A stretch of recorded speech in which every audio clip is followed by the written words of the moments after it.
Hari ini saya rindu kita sama-sama belajar dari tema yang dipercayakan adalah memindahkan hati ke langit baru dan bumi baru dalam Kurung Surga. Sebelum kita masuk lebih dalam, kita belajar apa itu hati. Hati adalah pusat pengatur kegiatan manusia. Kita bisa di Amsal 4 ayat 23 di depan ya.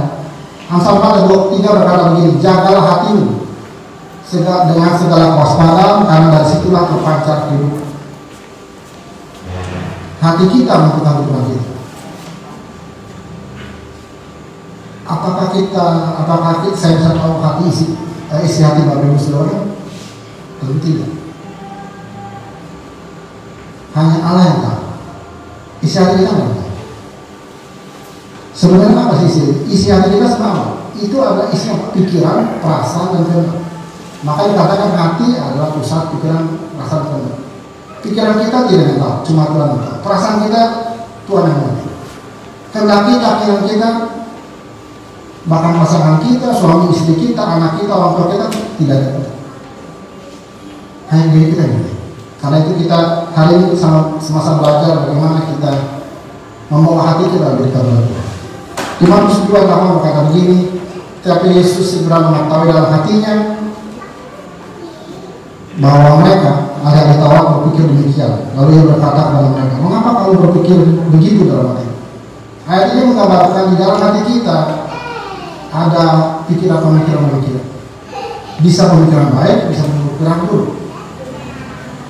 Tapi juga di Keluaran 4 ayat 14b berkata begini.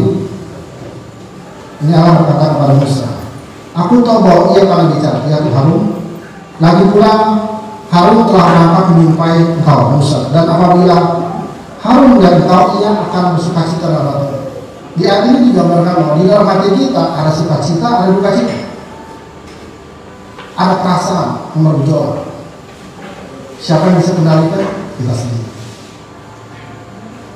Dan di dalam hati kita, berdasarkan Mazmur 21:3 berkata, ada keinginan. Apa yang menjadi keinginan hati kan telah kau karuniakan. Ada keinginan kita, cita-cita kita, hati kita, kehendak kita cuma hati kita. Selain kita, untuk Tuhan, juga kita tahu. Problemnya adalah begini. Orang lain bisa lihat isi hati kita. Bagaimana? Ketika ada perbuatan, ada perkataan, ada tindakan yang tidak terlihat di dalam hati kita akan terlihat di dalam perbuatan kita. Lukas 6 ayat 5 berkata, orang yang baik mengeluarkan apa yang baik dari perbendaharaan hatinya yang baik. Begitu juga kebaikan. Dan orang yang jahat mengeluarkan apa yang jahat dari perbendaharaan hatinya yang jahat. Jadi kalau isi hati kita baik, Roh Kudus kita biarkan untuk menguasai hati kita, Tuhan Yesus memimpin kita, hasilnya apa? Perkataan kita, perbuatan kita, semua baik. Tapi kalau kita membiarkan diri kita berkuasa, kita dipengaruhi oleh kedagingan, nafsu segala duniawi yang ujungnya jahat. Dan karena oleh kita ada Adam dan Hawa itu telah jatuh dalam dosa, maka kita lihat dalam hati itu timbul segala dosa. Di Markus 7 ayat 21-22 berkata begini, dari hati orang timbul segala pikiran jahat, percabulan, pencurian, pembunuhan, perzinahan, keserakahan, kejahatan, kelicikan, perbuatan tidak senonoh, iri hati, hujat, kesombongan, dan kemaluan. Ini semua kenapa?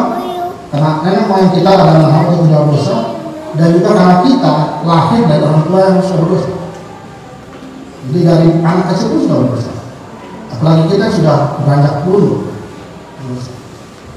Apakah Tuhan menjadikan kita tinggal diam? Tidak. Ketika Adam dan Hawa jatuh dalam dosa, dia berucap satu kali, keturunan wanita, keturunan Hawa ini akan mengalahkan, akan menundukkan keturunan dari Iblis, yaitu 2000 tahun kemudian, 2000 tahun lalu, di mana Tuhan Yesus mengalahkan kuasa iblis di sana.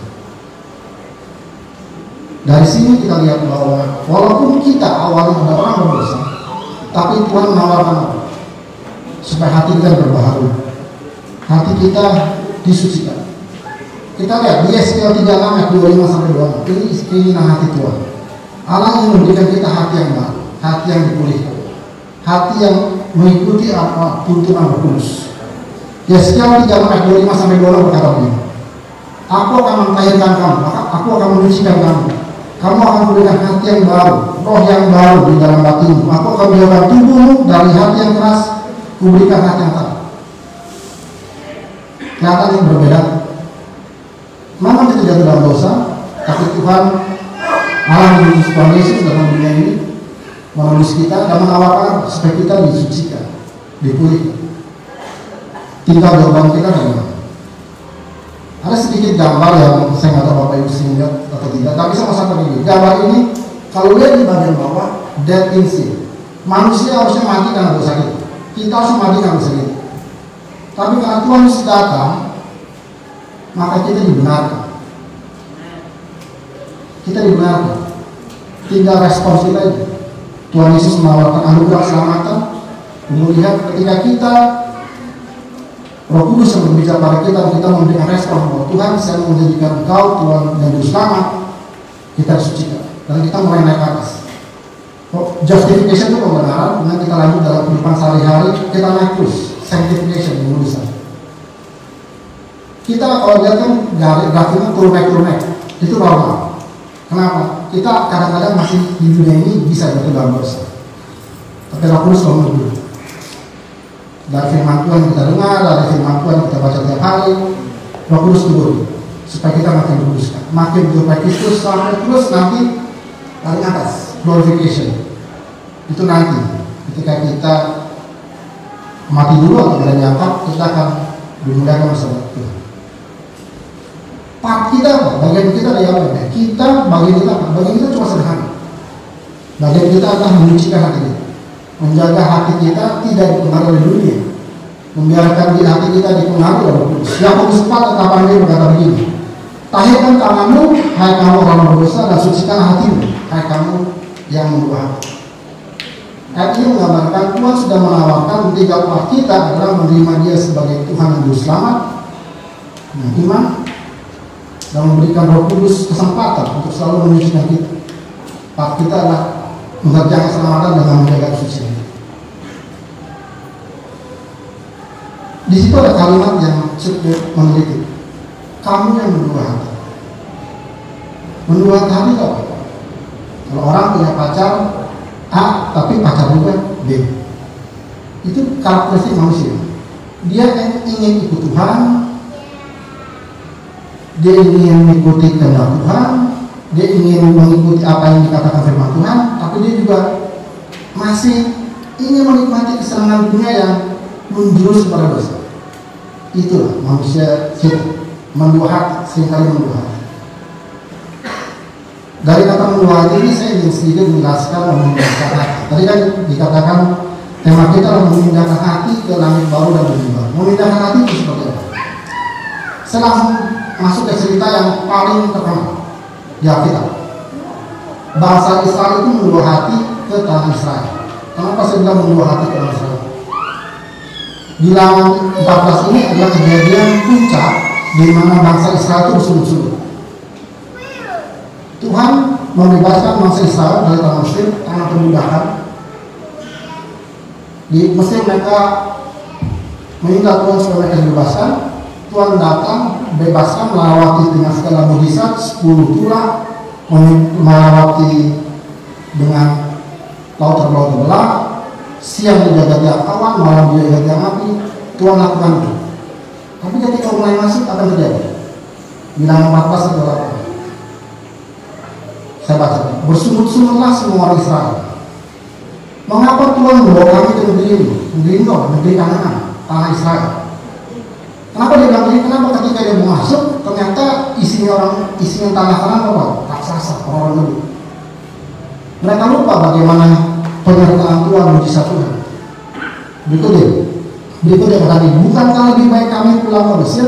Loh, udah dekat tanah Kanaan, udah hampir sampai ke tanah yang dijanjikan. Kalimatnya mereka apa? Bukankah lebih baik kami pulang ke Mesir? Bahkan ada ayat berikutnya lagi, baiklah kita mengangkat seorang pemimpin menggantikan Musa dan Harun, lalu pulang ke Mesir.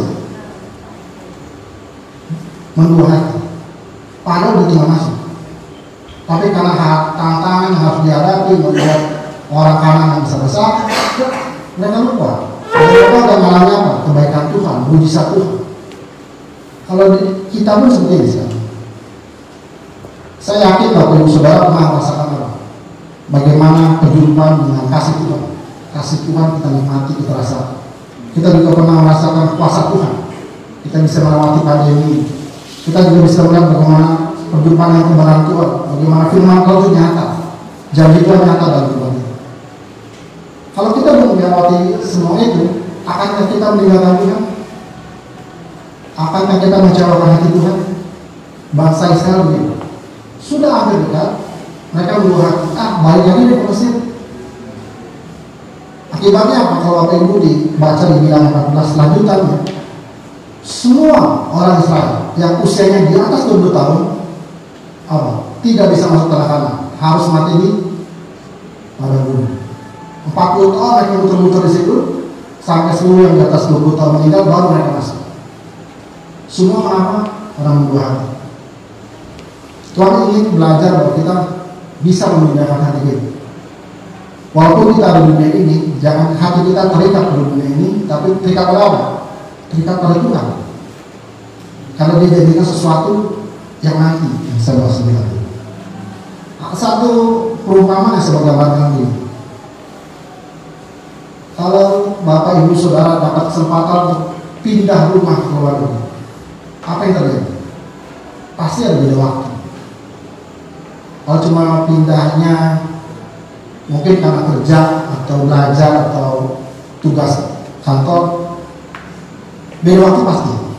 Kalau misalnya dekat-dekat lah ke Malaysia, ya selisih 1 jam. Kalau dipindahkan ke Cina mungkin 3-4 jam. Kalau dipindahkan ke Amerika 12 jam. Artinya apa? Ketika kita telepon saudara kita di Indonesia, kita telepon jam 6 pagi, mereka apa? Jam 6 malam.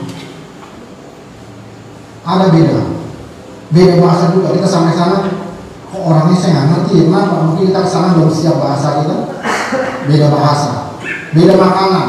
Sampai kesana misalnya kita ditugaskan oleh kantor kita atau dapat kesempatan untuk tugas belajar ke Amerika, sampai kesana, aduh kok nasi gak ada. Kita kan makan harus ada nasi, beda nasi.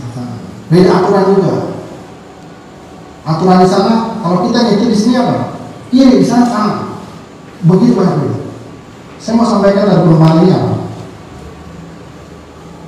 Kalau kita nanti berjumpa dengan Tuhan tersebut, atau sampai di langit bumi baru, apakah kita ada rasa beda? Saya baca dulu. Yohanes 4:3. Apabila aku telah pergi ke situ dan telah menyediakan tempat bagimu, aku akan datang kembali dan bawa kamu ke tempatku, supaya di tempat di mana aku berada, kamu pun berada. Ini janji Tuhan yang buat kita. Supaya di mana Tuhan Yesus ada, kita juga berada. Problemnya adalah ketika kita sudah sampai di sana, bagaimana Tuhan itu? Terbiasa nggak dengan gaya hidup bersama Tuhan? Mungkin kita terlalu sering dengan hidup di dunia, jadi agak kikuk gitu, agak canggung. Maka itu kenapa kita perlu membiasakan dulu di sini. Kebiasaan-kebiasaan yang akan kita bawa sampai ke langit baru, bumi baru, sampai ketika kita bertemu dengan Tuhan. Kebiasaan itu masih bahas di bagian-bagian bawah. Saya tadi sebut langit baru, bumi baru. Saya mau sampaikan sedikit supaya Bapak Ibu yang bingung apa ini langit baru, bumi baru. Ada di apakah itu langit baru, bumi baru? Wahyu 1 ayat 1-2 berkata begini.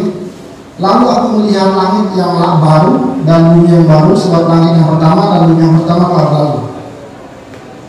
Artinya apa? Langit baru, bumi baru tetap ada di dunia. Kapan? Masih nanti. Aku juga melihat kota yang kudus, Yerusalem yang baru turun dari surga. Turun dari surga. Berarti Yerusalem baru turun. Akankah kita sampai ke sana? Ya, itu Tuhan, terserah Tuhan. Apakah kita mati sebelum sampai sana? Tapi yang pasti satu kali kelak kita akan bersama Tuhan. Bagaimana kondisi langit baru bumi baru? 2 Petrus 3 13-14 berkata, kita akan menantikan langit yang baru, bumi yang baru, di mana terdapat kebenaran. Di sana adanya kebenaran. Kalau di sini kita hidupnya tidak benar, hidupnya penuh dengan kejahatan, nafsu duniawi, sampai di sana ketika semua orang lakukan kebenaran, kita bagaimana? Canggung kan? Pasti canggung. Seperti kita misalnya kali pindah ke luar negeri, pasti canggung. Kalau kita mau siap ketemu Tuhan, kondisi di sana kita lakukan saat ini, hidup dalam kebenaran. Kita lihat lanjut kalimat berikutnya. Kamu harus berusaha supaya kamu didapatinya tidak bercacat dan tidak bernoda di hadapannya dalam perdamaian dengan Dia. Tidak bercacat, tidak bernoda, artinya kita hidup kudus. Kalau kita dunia ini bisa kita kudus, tapi bisa juga kita jatuh dalam dosa. Tapi ketika kita jatuh dalam dosa, ingat Tuhan tidak senang dengan dosa. 1 Yohanes 1 berkata, kalau kita jatuh dalam dosa, bertobat, akui dosa kita, Tuhan akan ampuni. Maka ada kata di bawah, perdamaian dengan Dia. Ketika kita jatuh dalam dosa, Roh Kudus menegur kita, segera apa? Segera aku dosa. Kenapa? Tuhan itu bermusuhan dengan dosa, nggak bisa disatukan. Makanya kita perlu mengaku dosa. Ketika kita mengaku dosa, ada perdamaian, ada damai sejahtera. Kenapa? Tuhan tidak menghukum saya, kenapa saya mengaku? Karena saya sudah mengaku dosa saya. Lebih detail lagi, kapan sih langit baru bumi baru? Saya mau kasih lihat begini. Akhirat itu bisa dibagi 3 tahap: pradosa, dosa, pasca dosa. Pradosa itu belum ada dosa, dosa itu sekarang, pasca dosa ketika dosa belum ada lagi. Pradosa itu apa? Kejadian 1-2. Penciptaan, ada Adam dan Hawa, seperti itu. Dosa itu apa? Dari kejadian 3 sampai Wahyu 20. Pasca dosa, dengan dosa tidak lagi itu apa? Wahyu 1 sampai Wahyu 2. Langit baru lalu baru di mana? Di pasca dosa. Kita bertemu Tuhan di mana? Hidup bersama Tuhan di mana? Di pasca dosa. Kalau di kejadian 1-2, Tuhan bilang Imago Dei, diciptakan segambar dan serupa dengan Allah. Imago Dei itu bahasa Latinnya, sedangkan itu bahasa Ibrani. Tapi ketika kita masuk dosa, kita tetap Imago Dei, tetap kita segambar dan serupa dengan Allah, tapi kehidupan kita dipengaruhi oleh dosa. Makanya Tuhan perlu ada pembenaran, justification, perlu ada penulusan, sanctification. Tapi kalau tadi gambar tadi, ketika kita bertemu dengan Tuhan, kita nggak pakai tubuh kemuliaan, glorification. Nah, dari benar ini saya mau sampaikan, semua yang di tengah itu, yang dosa itu fana, semua kan kita di mana? Kita di antara dosa dan pasca dosa. Jadi istilahnya hampir masuk ke pasca dosa. Makanya kita bilang kita ini tinggal dari sama. Mau lihat bedanya dosa dan pasca dosa, kita lihat bedanya. 24 ayat 16 berkata begini, manusia lahiriah fisik kami semakin merosot, namun manusia batinnya roh kami berbaru. Betul kan? Tubuh kita makin merosot, umur kita mungkin makin tua, tapi kita makin apa? Kalau dulu masih muda bisa main bola, lari kemana-mana, sekarang lari dikit ngos-ngosan. Itu kenapa? Fisik kita makin merosot. Namun manusia batinnya, roh kita makin berbaru. Diperbarui seperti apa? Karena ada Roh Kudus yang menuntun kita untuk selalu apa? Belajar. Rindu menyembah Tuhan, rindu membaca kitab, rindu bersekutu, rindu untuk belajar terus, diperbarui.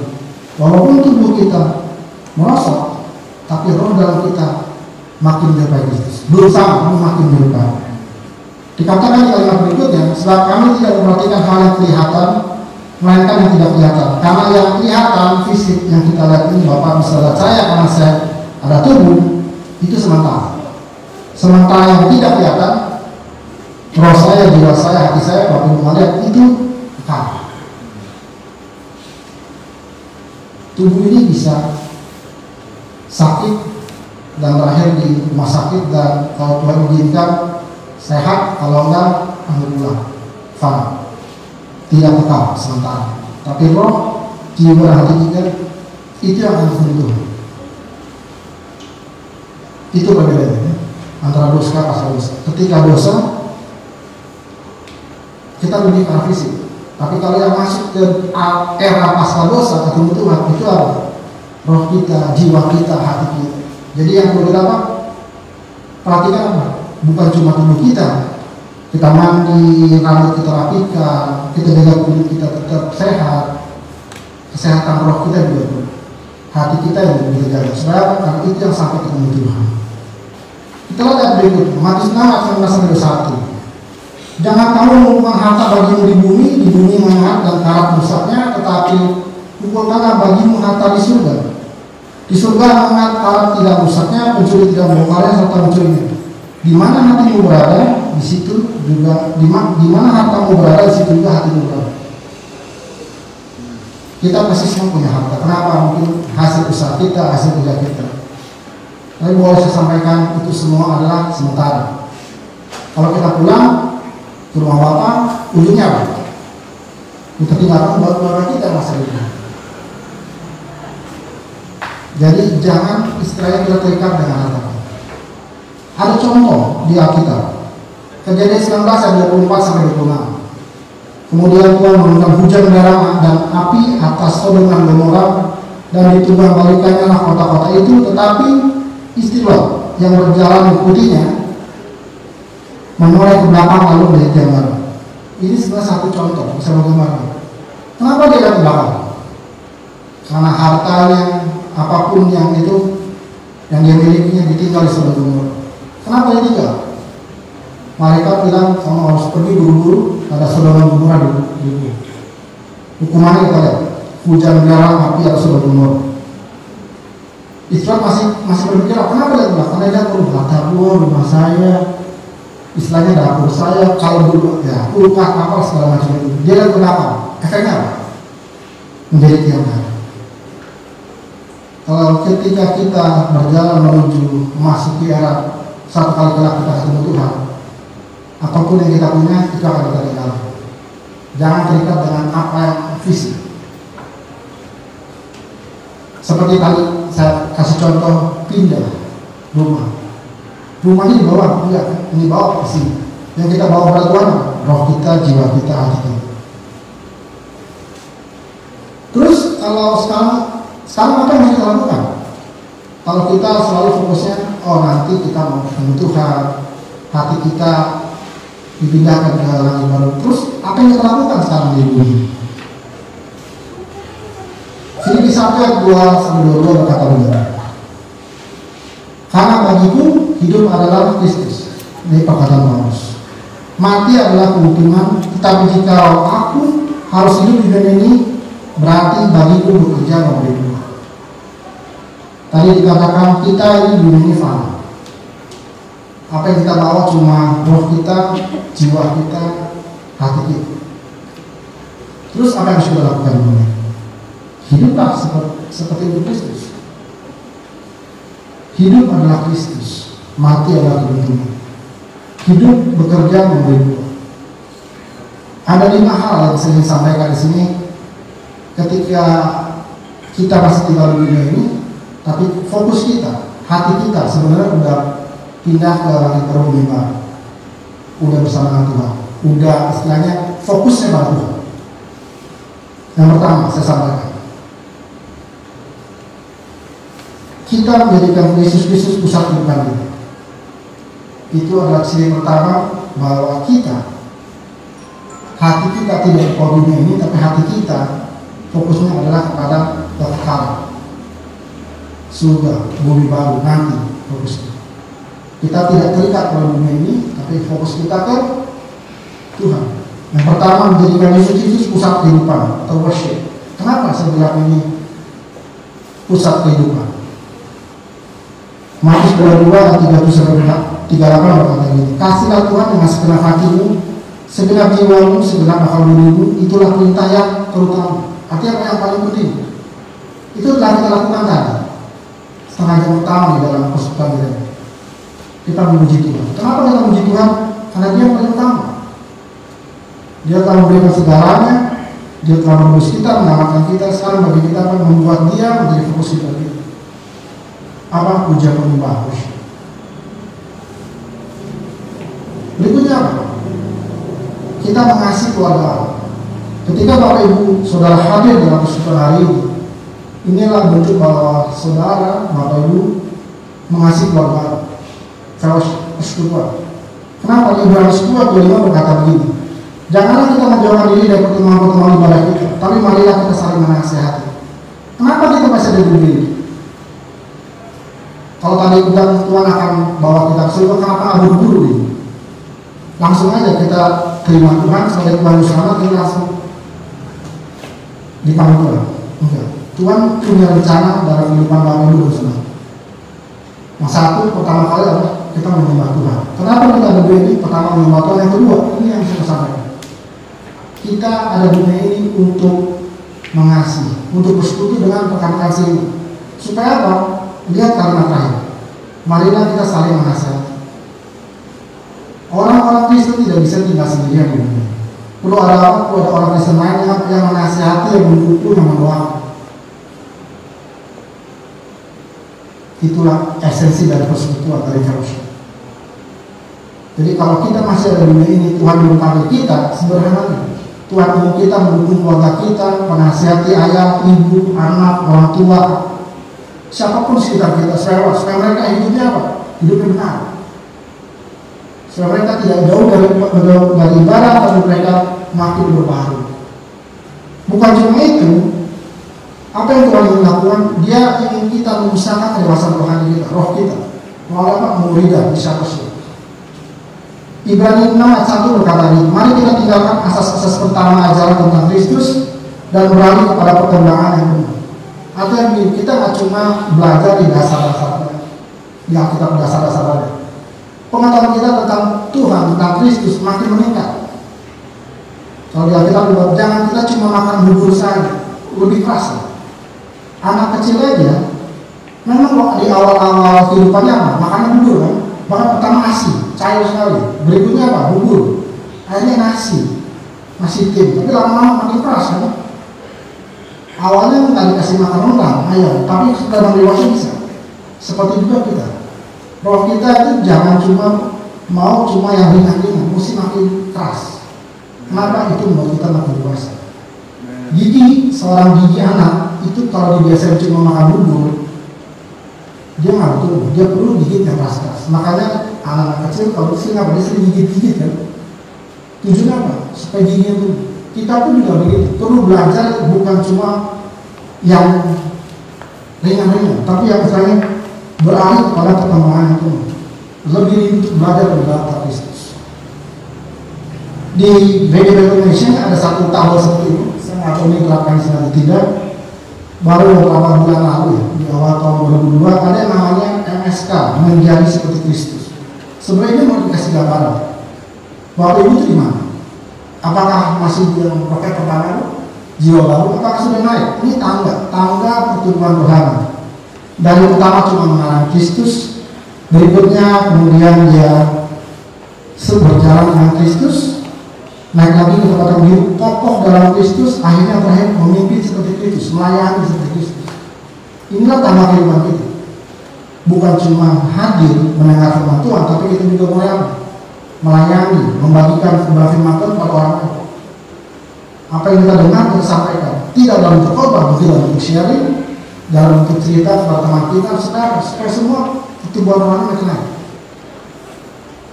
Ini yang istilahnya sedang menjadi pemuridan, bahwa semua tidak cuma istilahnya, kalau kita jangan cuma satu SD aja, naik terus 2, 3, 4, 5, 6 SD, naik SMP, SMA, rohaninya makin tinggi.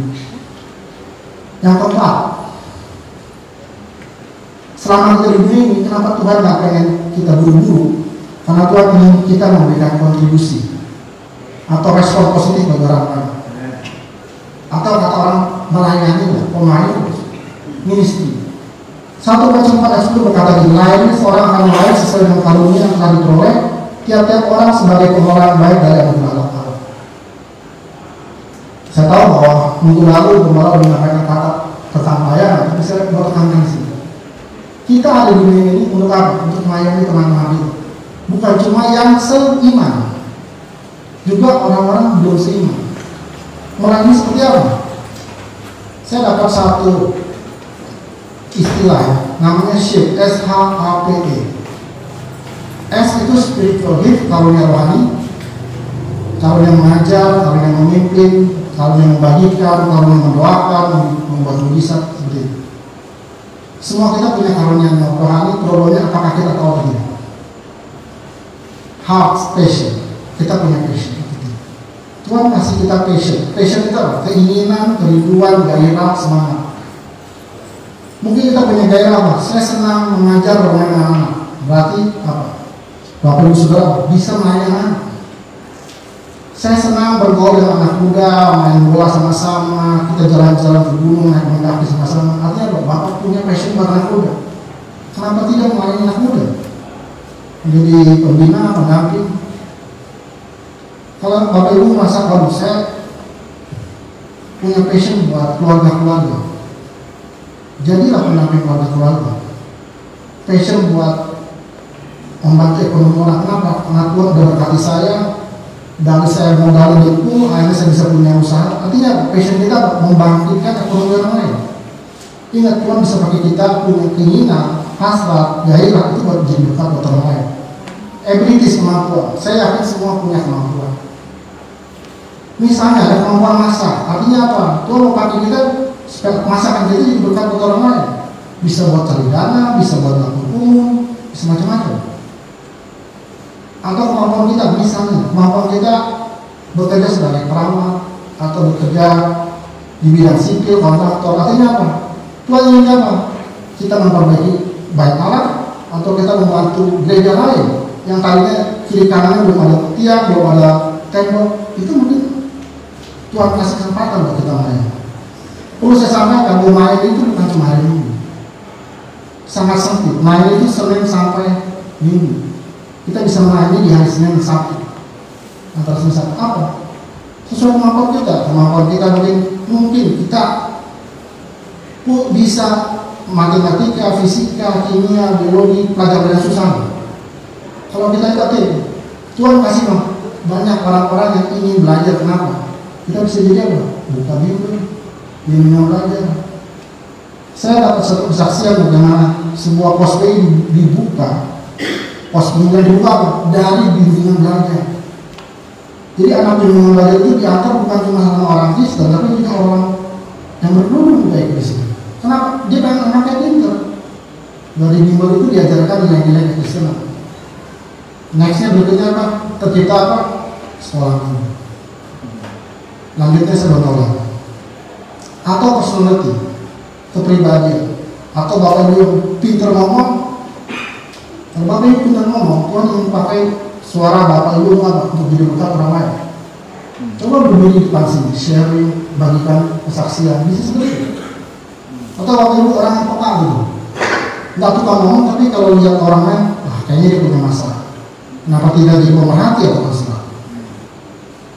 Ingat, kepribadian kita bisa Tuhan pakai untuk lain. Dan yang terakhir, experience, pengalaman. Pengalaman kita pun bisa jadi buat apa ya? Alat kain kita. Kalau Bapak Ibu pernah terikat dengan sesuatu yang tidak benar, terikat dengan obat-obatan terlarang atau terikat dengan hantu, dan Tuhan sudah pulihkan, artinya apa? Tuhan ingin kita melayani orang-orang yang sama. Kalau Bapak Ibu pernah terlibat, pernah mengalami masalah keluarga dan Tuhan pulihkan, pengalaman itu bisa apa? Bisa kita gunakan untuk melayani keluarga yang lain yang ada dalam masalah.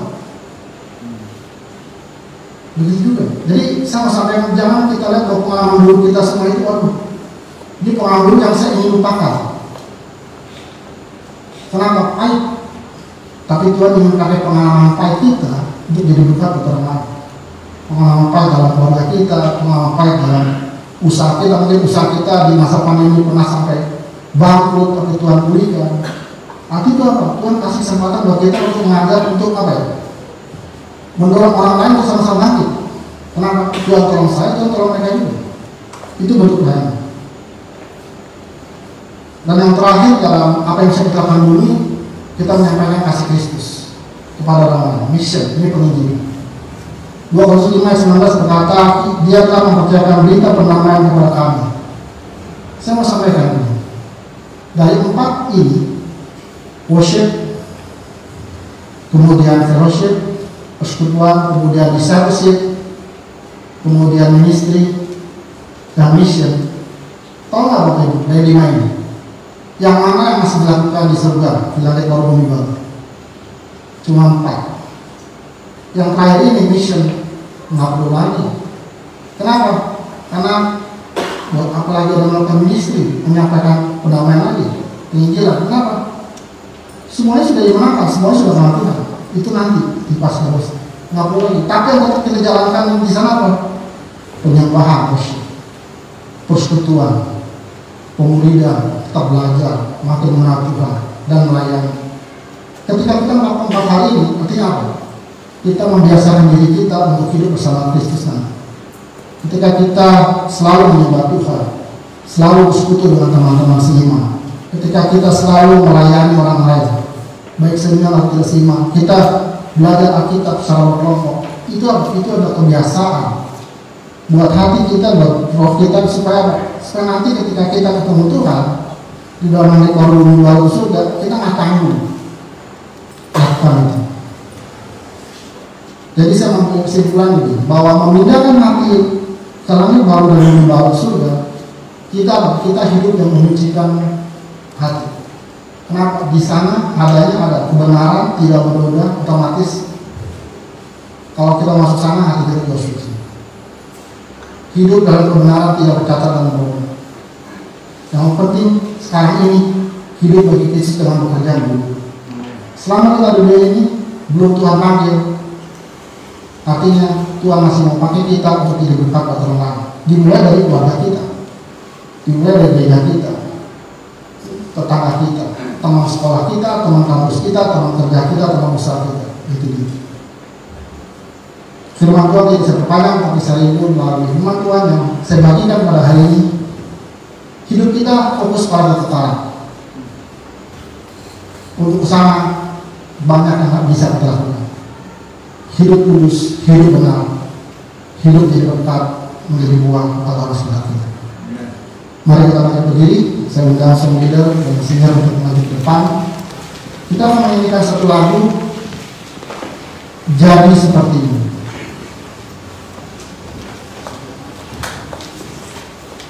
Dari lagu ini saya ingin kita sama-sama tahu bahwa kita ada di dunia ini, kita menjadi tangannya Tuhan, menjadi mulutnya Tuhan, matanya Tuhan, kakinya Tuhan, untuk jadi berkat orang.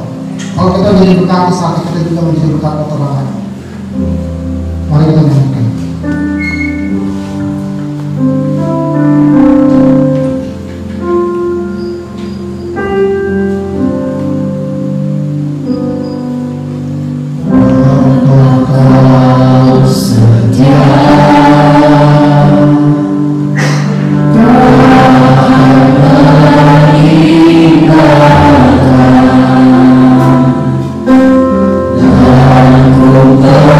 Percaya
berkat Tuhan kami. Pakai mata kami, jadi matamu untuk melihat orang-orang yang perlu kami layani, perlu kami tolong, perlu kami dukung, perlu kami dorong. Pakai kaki kami, pakai hati kami, pakai seluruh kehidupan kami, supaya apapun kehidupan kami saat ini, keluarga kami dipulihkan, usaha dan pekerjaan kami dipulihkan, tetangga kami diberkati. Kenapa? Karena Tuhan pakai kami. Biarkan kehidupan kami bukan cuma buat diri kami, tapi terbuka buat orang lain. Dan orang melihat bagaimana kasih kuasa Tuhan dalam kehidupan kami, dan mereka itu benar Tuhan kami. Biar mereka juga ikut bersama dengan kami di langit baru dan baru hidup selamanya memuji dan sangat memuji. Terima kasih Tuhan untuk saat ini. Kalau kami boleh belajar dengan firman-Mu, biarlah firman Tuhan ini menjadi rema, menjadi pesan yang pribadi, pesan yang khusus buat setiap kami yang hari pada hari ini. Roh Kudus ingatkanlah terus di hari Senin, hari Selasa, sepanjang minggu depan, dan waktu-waktu selanjutnya. Biarlah kami mau hidup sesuai dengan kehendak. Engkau pakai kami untuk menangani dimanapun kami berada. Karena Tuhan yang menjawab, menyelamatkan kami dari dosa. Terima kasih Tuhan Yesus. Hamba-Mu berhenti bicara dengan Roh Kudus.